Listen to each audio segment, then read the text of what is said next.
상쾌한 아침 원주에서 출발합니다.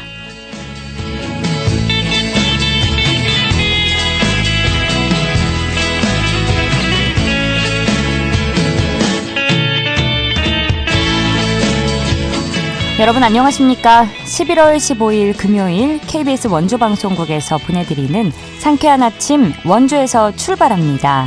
저는 진행의 이은주입니다. 이른 아침부터 곳곳에 빗방울이 떨어지고 있습니다. 오전까지 영서권을 중심으로 5mm 미만의 비가 내리겠는데요. 안개로 가시거리도 짧아서 출근길 교통안전에 주의해 주셔야겠고요. 오후에는 하늘에 구름만 많은 가운데 흐린 하루 예상됩니다. 오늘 아침 최저기온 10도에서 12도로 어제보다 공기가 덜 차갑게 출발했는데요. 한낮에도 20도 안팎까지 올라서 큰 추위 없이 바깥 활동하시기 좋겠고요. 미세먼지 농도도 좋음에서 보통 수준 보이겠습니다. 오늘 준비한 소식입니다. 지난 2022년 강릉시에서 할머니가 손자를 태우고 승용차를 몰던 중 급발진 의심사고가 발생했는데요. 손자는 목숨을 잃었고 할머니는 교통사고 처리 특례법상 치사 혐의로 형사 입건된 사례가 있었습니다. 끊이지 않고 있는 급발진 사고의 원인과 예방법에 대해서 알아보고요. 횡성문화관광재단이 오는 20일 온 가족이 함께 즐길 수 있는 음악극인 수상한 외갓집 공연을 진행합니다. 리포터 코너에서 전해드립니다. 또 취재기자 연결해 도내 문화체육 행사 관련 소식 정리해드리죠. 11월 15일 금요일 상쾌한 아침 원주에서 출발합니다.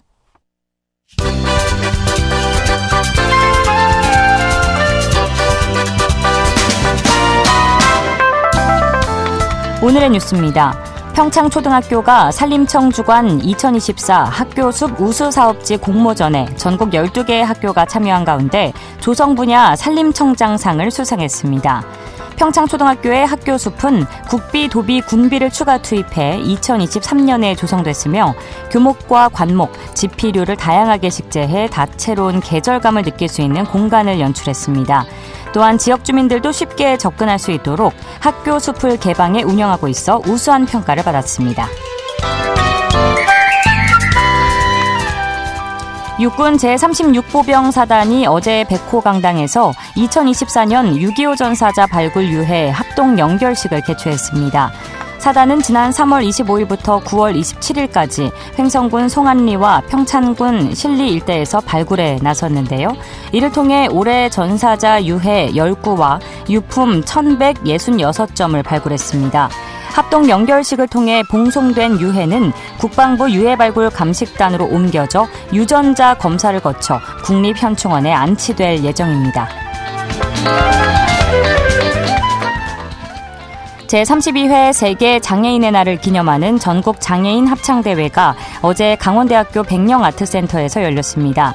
올해 행사에는 전국 장애인 합창단 16개 팀이 참가해 자유곡으로 경연을 펼쳤는데요.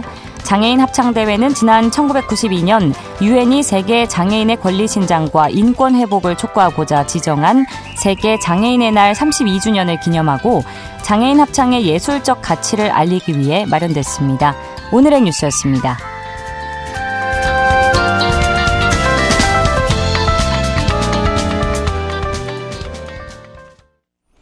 상쾌한 아침 원주에서 출발합니다. 함께하고 계십니다. 자동차 급발진에 따른 파장은 어제 오늘 일이 아니죠. 지난 2022년 강릉시에서 할머니가 손자를 태우고 승용차를 몰던 중 급발진 의심사고가 발생해서 손자는 목숨을 잃었고 교통사고 처리 특례법상 치사 혐의로 할머니가 형사 입건된 사례가 있었는데 1년 10개월 만에 할머니가 혐의를 벗었다고 합니다. 대림대학교 미래자동차학부 김필수 교수와 관련 이야기 나눠보죠. 교수님 안녕하십니까? 네, 안녕하세요. 네, 최근 5년간 도현이 할머니 사고를 비롯해서 우리나라 급발진 의심 사고는 어느 정도 발생했는지부터 알려주실까요? 일단 정부에 신고돼서 보고된 건수가 매년 한 30건 정도 내외가 됩니다. 물론 이제 어느 해는 100건이 넘어갔을 때도 있었고요. 네. 지금 40여 년 동안 생겼으니까 한 5년 동안에 이 한 150건, 200건 사이라고 보고 있고요. 물론 여기에는 이제 이 국토교통부에 신고된 건수, 이 외에도 뭐 한국소비자원에 신고된 것이라든지 아마 이 정부에 신고된 것보다 저한테 연락 오는 게 더 많을 겁니다. 이제 그러다 보니까 실질적으로 매년 발생하는 건수는 뭐 3, 40건에서 100건 사이다 이렇게 보시면 되고 이러한 사건들이 한 40여 년 동안 지속돼서 발생했고 또 내연기관차뿐만이 아니라 하이브리드차, 전기차 예외 없이 발생하고 있다고 말씀드릴 수가 있습니다. 40여 년 동안 이런 사고가 발생했다는 말씀이시죠? 그렇습니다. 예. 지금 뭐 1980년대 초부터 이 자동차가 기계식 장치에서 전자 제어라는 시스템을 넣은 것이 1980년대 초거든요. 네. 그때부터 자동차 급발진이라는 것이 발생을 해서 지금까지 왔고요. 또 말씀드린 대로 뭐 가솔린이나 디젤 같은 내연기관차뿐만이 아니라 물론 이제 LPG도 포함이 돼 있고요. 여기다가 이제 하이브리드 또 전기차 또 최근에 들어와서 일단 차종의 구분 없이 발생하고 있는 현상이다. 즉 자동차의 전자제어 시스템을 넣으면서 발생했기 때문에 지금의 모든 차는 움직이는 가전제품이라 할 정도로 상당히 많다는 거. 그런 측면에서 예외 없이 발생하고 있고 이 운전자가 가장 공포스럽게 생각하는 사건이라고 볼 수가 있고 사망자도 그만큼 많이 발생했다고 볼 수가 있습니다. 예, 정식으로 신고된 건수 외에도 분명히 더 있을 것으로 보이는데 이렇게 많은 급발진 의심사고 건수에도 자동차 급발진 사고에 따른 송사에서 운전자 승소 사례가 없었다고 들었습니다. 그 원인이 이제 사실상 국과수가 급발진 사고 분석에 핵심 키를 쥐고 있기 때문이라고 하는데 어떻게 생각하시나요? 그렇습니다. 뭐 실질적으로 국과수 하게 되면은 공공기관 중에서 이 증거나 이런 확보 측면에서 가장 신뢰성 있는 기관이라고 볼 수가 있고요. 그렇죠. 국과수에서는 뭐 차가 혹시 급발진 사고다 그러면 그 차를 검사를 하는데 크게 나눠서 이제 자동차의 브레이크가 동작이 안 됐다. 보통 일반적인 거기 때문에 브레이크 장치가 이상이 있는지 없는지를 확인합니다. 그거는 네. 이 결과를 보는 거기 때문에 이 자동차 급발진은 실질적으로 전자제어 이상이기 때문에 사고 이후에는 흔적이 남지도 않고 재현이 불가능해요. 그러니까 국가수 입장에서는 있는 것만 확인해서 그 제동장치 제대로 동작되네 그렇게 하는 거 하고요. 또 한 가지는 사고 기록 장치라고 EDR이라고 있습니다. 예. 이 자동차 사고 기록 장치 EDR의 결과를 도출해서 여기 보니까 운전자가 가속 페달 100% 밟았네요. 또 브레이크는 하나도 안 밟았네요. 이렇게 이제 이 결과를 도출해서 제시를 하다 보니까 근데 문제점이 상당히 많이 있어요. 말씀드린 대로 제동장치나 같은 각종 시스템은 사고 발생 이후에 이 재현이 불가능할 정도고 또 원상 복귀된다는 거예요. 이상 없습니다. 그리고 또 EDR이라는 것 자체의 급발진 실제로 생겼을 때는 EDR의 신뢰성이 떨어질 수밖에 없는데 한 가지 말씀드리면 우리가 정신병자나 치매 환자가 증언하면 증거로 못 쓰지 않습니까? 예, 마찬가지로 EDR은 이 에어백이 터지는 전개 과정을 보기 위해서 제작사하는 소프트웨어가 어느 순간부터 이 자동차 사고 기록 장치를 둔갑을 한 건데요. 실질적으로 이 ECU를 통해서 즉 사람의 두뇌에 해당되는 부분을 통해서 기록이 되는 게 EDR이기 때문에 말씀드린 이 차가 급발진 생겼다는 것은 이상 정신이 이미 나간 상태이기 때문에 여길 거쳐서 나오는 기록 자체가 과연 신뢰성이 있느냐라고 봤을 때는 문제점이 있거든요. 근데 그런 부분들을 무시하고 일단 국가에서 나온 결과가 나오면 그거를 그대로 이용을 하고요. 또 한 가지는 뭐 아시겠지만은 소비자가 자동차의 결함을 밝혀야 되는 미국하고 반대되는 구조로 되어 있기 때문에 비전문가인 운전자가 이 결함을 찾는다는 것 자체가 이 사막에서 바늘 찾기보다 어렵다고 볼 수가 있습니다. 그렇죠. 그래서 결국 속이 타들어가는 건 운전자들이었을 텐데 숨은 가능성을 고려해서 수사의 범위를 넓혀야 한다는 목소리가 커지고 있는데 이 부분에 대해서도 한 말씀 해주신다면요. 그렇습니다. 조금 아까 강릉 사건 말씀하셨지만은, 뭐, 실질적으로 직접 그 민간 차원에서 다 준비해가지고 실험한 거와 마찬가지로, 실제로 이 관련, 그러니까 이제 이 해당되는 법이 이 공정거래위원회에서 주관하는 이 자동차 이 제조물 책임법에 대한 거거든요. 이 제조물 책임법에 대한 부분들 자문회에 들어가서도 그런 얘기를 많이 저도 많이 했었어요. 예를 들어서 이 자동차 급발진 사고라고 나오는 것 중에 전체가 급발진 사고는 아니지만은 우리가 영상 블랙박스가 80% 이상 탑재가 돼 있거든요. 대한민국 차에는요. 근데 앞에 영상하고 EDR에 나온 자료가 안 맞아요, 그림이. 그러니까 예를 들어서 급발진이 생긴 이후에 영상 찍힌 영상과 EDR의 자료를 비교를 해보면은 완전히 상이하게 나오는 사건들이 생각 이상으로 많이 있거든요. 이렇게 영상과 EDR의 기록이 상이하게 나오는 경우에는 자동차 제작사도 공동 책임을 지고 원인을 밝히는데 노력한다라는 단서정 하나 넣자고 저도 제안을 많이 했었고, 근데 그 부분에 대해서는 제작사도 반대하지는 않았었어요. 근데 결국 이 공정거래는 이 제조물 책임법에 대한 부분들을 개정한 이후에 기록을 보게 되면은 말씀드린 이런 내용이 전무예요. 하나도 포함이 안 돼 있습니다. 그러니까 이제 뭐 어떤 상태로 해서 이 관련 이 용역이 진행되는지 모르지만 올 초에 끝난 용역 결과도 작년에 이 관련 자문해주면서도 이 다들 동의를 했었는데도 불구하고 단서조항 하나 들어가지 않다는 거라는 거는 그만큼 변화가 전혀 없다고 말씀드릴 수가 있죠. 예, 지난 2022년 어쨌든 강릉의 이 사건으로 이제 도영군을 잃은 유족들은 슬픔을 치유할 시간도 없이 할머니의 과실 여부를 규명해야 하는 상황 때문에 암흑길을 걸어왔을 것 같은데 1년 10개월 만에 무혐의 결론을 받았습니다. 어떻게 이런 결론에 이르렀는지 또 시사하는 바가 무엇인지 알려주실까요? 가장 중요한 부분들은 이 사건이 처음이 아니라 예전에도 한 10년 전에 부산 산타페 사건이 있었어요. 그때도 이 할아버지가 운전을 했었는데 가족 3명이 다 사망을 했었어요. 굉장히 안타까운 사고였었고요. 또 민간 차원에서 각종 실험을 다해서 여러 가지 증거를 제시했었거든요. 결국 그때도 그분도 무혐의를 받았습니다. 왜 그러냐면은 사고 중에서 저한테 개인적으로 오는 것도 수백 건 굉장히 많거든요. 굉장히 많은데 가족이 운전을 해서 자기 본인의 실수라고 결론이 나오면서 가족이 사망하고 본인은 형사처벌 받는다라는 것 자체는 사실 용서할 수 있는 부분도 아니고요. 그만큼 정부가 나서야 되는데 이번 강릉 사건의 경우에도 무혐의가 된 이유가 지금 국가수를 비롯해서 정부 이런 공공기관이 제시하는 각종 경찰이 제시하는 자료 자체가 이분이 실수를 해서 운전해서 사망했다라는 것을 실제로 입증하기가 어렵다는 얘기죠. 실제로 이거 가지고서는 증거를 쓸 수 없다. 다시 말하면은 이 결백에 대한 부분들을 입증했다고 볼 수가 있어서 상대적으로 이 판단하는 기준 자체도 좀 변화가 되고 있지 않느냐라는 긍정적인 인식이 좀 확산되고 있다고 볼 수가 있습니다. 예, 급발진 주장 사고가 늘면서 도연이법에 대한 관심이 커졌고 앞서 말씀해 주신 대로 이제 현행 제조물 책임법 규정은 제품 결함에 대한 입증 책임이 소비자에게 있지만 도연이법은 이를 제조자가 입증하도록 전환하는 것이 핵심 골자인데요. 이 필요성을 전문가 입장에서 있다고 보시는 걸까요? 필요성은 분명히 있습니다. 미국 같은 경우에는 실제로 뭐 우리하고 반대라고 말씀드렸지 않습니까? 그러니까 예를 들어서 자동차 제조사가 자사 차량에 결함이 없다는 것을 밝혀야 되는 구조예요. 그러다 보니까 재판 과정에서 이 부분에 대해서 제조사가 소비자 피해자한테 제대로 이 부분에 대해서 입증을 못하게 되면 이 재판부에서 결론이 나오지 않더라도 합의를 종용을 합니다. 그러다 보니까 이 보상도 다 받고 그런 부분에 있어서 무죄로 풀려나는 이런 사례가 굉장히 많은데 그러다 보니까 실제로 우리하고 미국은 반대로 돼 있죠. 그래서 40여 년 동안 한 번도 승소한 경우가 없고 지금 현재 유일하게 3심 대법원에 가 있는 사건이 딱 한 건이 있어요. 그래서 그거는 현재 진행 중에서 5, 6년 정도 걸린다 이렇게 보고 있고 말씀하신 도입법에 대한 도입은 완전히 지금 제조물 책임법을 바꿔놓는 법이다 생각해서 의미가 있지만은 도입은 어려울 거예요.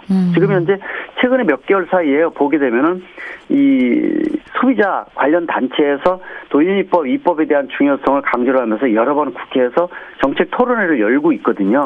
그리고 반대로 또 이 제조사 쪽에서는 별도로 또 이 자동차 급발진 관련해서 문제점 많이 있다라고 하면서 또 여러 가지 세미나를 열고 있어요. 그런 측면에서 양쪽이 세에 과시하는 형태로 보인다는 거 이런 부분들은 쉽지 않다고 보고 있어서 그래서 말씀드린 대로 관련 이 자문회의 저도 들어가서도 얘기했던 게 단서 조항을 넣는다든지 해서 일단 구멍을 내는 게 중요하거든요.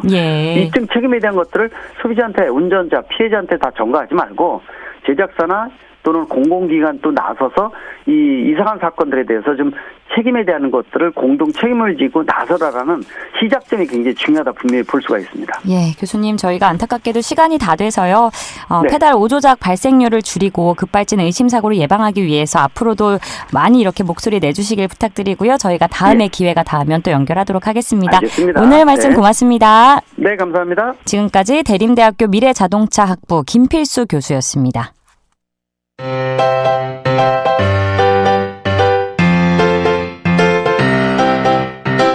KBS 원주방송국이 유튜브 다시 듣기 서비스를 실시합니다. 매일 아침 강원 영서남부권의 뉴스와 정보를 전해드리는 상쾌한 아침 원주에서 출발합니다는 KBS 원주 라디오 유튜브 채널을 통해 다시 들을 수 있습니다.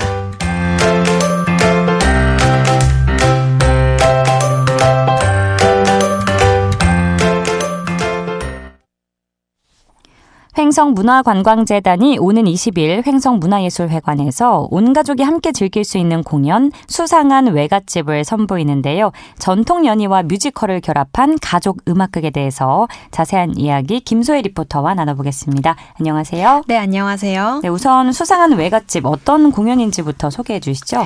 네, 횡성문화관광재단은 전국 공연시장과 공연 문화 활성화를 위해 추진하는 2024 공연예술 유통사업과 지역 맞춤형 중소규모 콘텐츠 유통 공모 사업에 총 5개 작품이 선정됐는데요.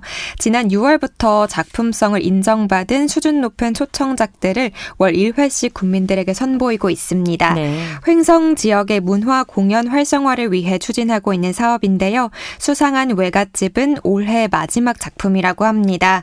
이번에 진행되는 수상한 외갓집은 전통 연희와 뮤지컬을 결합한 가족 음악극으로 한국 고유의 문화유산을 새로운 무대 언어로 표현했다는 평가를 받고 있는데요. 외갓집에서 펼쳐지는 하룻밤의 대소동을 주제로 현대사회에서 희미해진 고향집과 그곳을 지키는 할머니, 집 지킴이 신들의 모습을 통해 잊혀져가는 전통과 옛 감성을 생생하게 되살리는 내용이 담겨 있습니다. 특히 이번 공연에서는 타악과 해금 연주의 조화로운 어우러짐을 통해서 익숙하고 흥겨운 우리 가락을 선사할 예정이고요.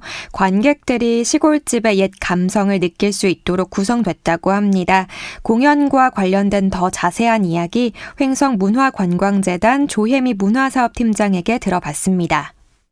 수상한 외갓집은 경남 산청이 고향인 작가가 어린 시절 추억을 되새기며 만든 작품이라고 합니다. 고향인 산청 외갓집에서 놀던 모습을 소재로 해서 만들었고 전국 공연을 다니면서 그 지역으로 배경을 바꿔서 관람객들이 친근하게 공연을 보실 수 있게 하고 있습니다. 이번 횡성 공연은 횡성이 수상한 외갓집의 배경이 됩니다.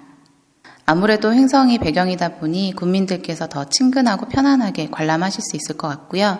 다른 지역분들도 횡성의 매력과 정치를 느끼실 수 있을 것 같습니다. 네, 공연 예매하는 방법도 알려주실까요? 네, 수상한 외갓집 공연은 오는 20일 저녁 7시에 횡성문화예술회관에서 관람하실 수 있는데요. 인터파크 티켓 사이트를 통해서 구매하실 수 있고요. 사이트 내에서 횡성 또는 수상한 외갓집을 검색하시면 됩니다. 네. 또 온라인 판매 후에 잔여석은 공연 당일 현장에서도 구매하실 수 있습니다. 티켓 정가는 전석 10,000원이지만 횡성 군민은 정가의 70%, 도민은 정가의 50%까지 할인을 해드리고 있고요. 그 외에 예술인 패스, 문화 누리카드 소지자께서도 할인을 받으실 수 있습니다. 공연 1시간 전부터 현장 발권을 진행하는데요. 티켓 수령 시에 할인 적용이 되는 증빙 서류를 확인한다고 하니까 방문하실 때 서류를 꼭 지참해 주시기 바랍니다. 예, 수상한 외갓집이 마지막 공연이라고 하니까 아쉬워하는 분들 계실 것 같은데 혹시 준비 중인 다른 공연이나 행사가 있을까요? 네, 횡성문화관광재단에서는 한 해를 마무리하는 연말 송년 음악회를 매년 진행해 오고 있는데요. 네. 올해는 12월 19일 목요일 저녁 7시에 횡성문화예술회관 대공연장에서 진행될 예정입니다. 올해 횡성에서 처음 진행됐던 슈퍼스타 H 너도 가수다에서 우승한 군민과 청소년들의 교향 악단이 함께 협연 무대를 꾸밀 예정이고요. 팝페라, 발라드, 트로트 분야의 유명 가수들을 초청해서 무대를 더 빛낼 계획이라고 합니다. 다양한 장르의 음악을 무료로 만나보실 수 있으니까요. 송년 음악회 공연을 통해서 한 해를 따뜻하게 마무리해보는 시간 가져보시는 것도 좋을 것 같습니다. 마지막으로 횡성문화관광재단 조혜미 문화사업팀장의 말씀 들어보겠습니다. 이번 수상한 외갓집 공연은 어르신들에게는 가족을 향한 그리움을, 중년층에게는 유년의 추억을, 어린이들에게는 신나는 놀이를 선사합니다. 온 가족이 함께 즐길 수 있는 공연으로 한국 전통 문화의 아름다움과 신명을 느끼는 공연이 될 테니 많이 찾아와 주시고요. 공연이 끝난 후 만족도 조사에 참여해 주시는 분들께 나만의 수호신 만들기 키트도 증정해 드리니 11월 20일 수요일에 횡성문화예술회관에서 많은 분들을 만나뵐 수 있으면 좋겠습니다. 네, 수상한 외갓집 공연 소식이었습니다. 오늘도 고맙습니다. 김소혜 리포터였습니다. 네, 감사합니다.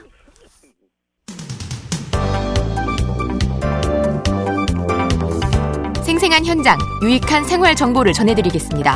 KBS 원주라디오 상쾌한 아침 원주에서 출발합니다를 함께하고 있습니다.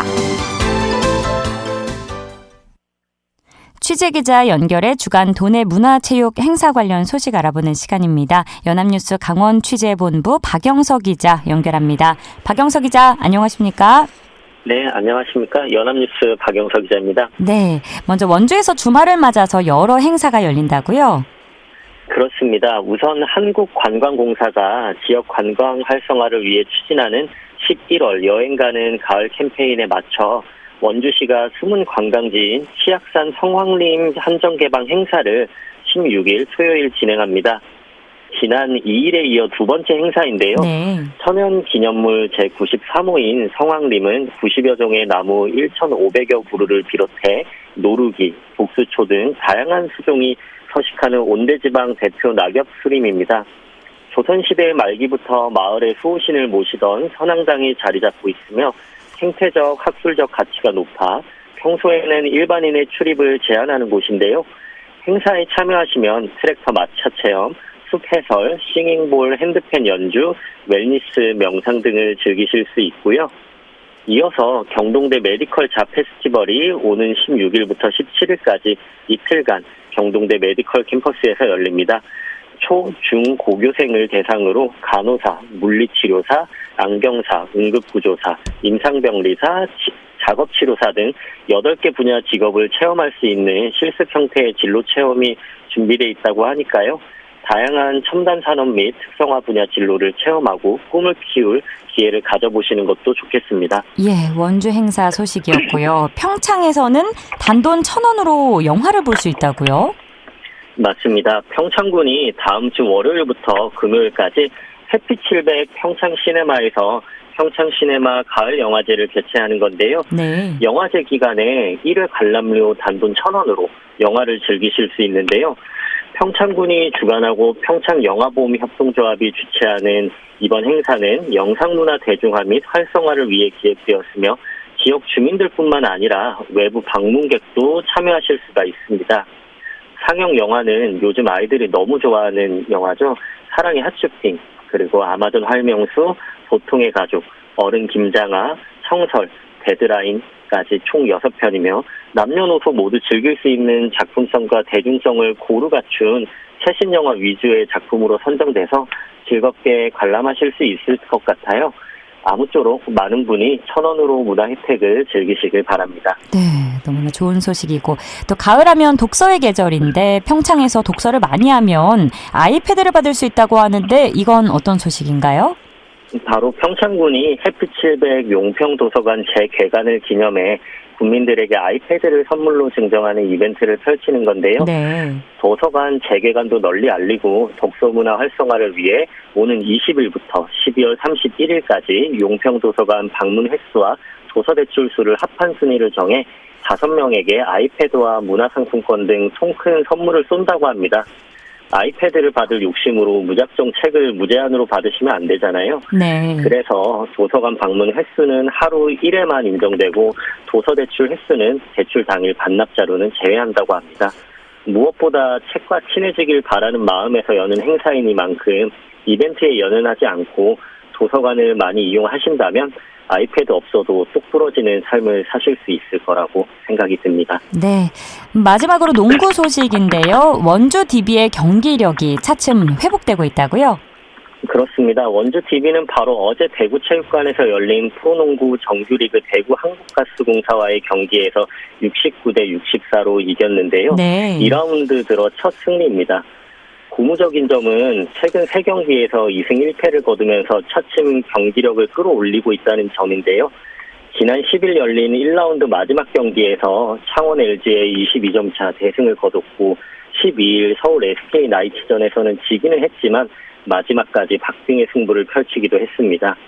프로농구 정규리그는 9경기로 이뤄진 라운드가 총 6번 반복되는 만큼 DB에게 성적 부진을 만회할 기회는 아직 충분히 남아있으니까요. 어제 한국가스공사전을 승리로 연승을 이어갔으면 하는 바람입니다. 예, 오늘도 알찬 소식 고맙습니다. 네, 감사합니다. 지금까지 연합뉴스 강원 취재본부 박영서 기자였습니다.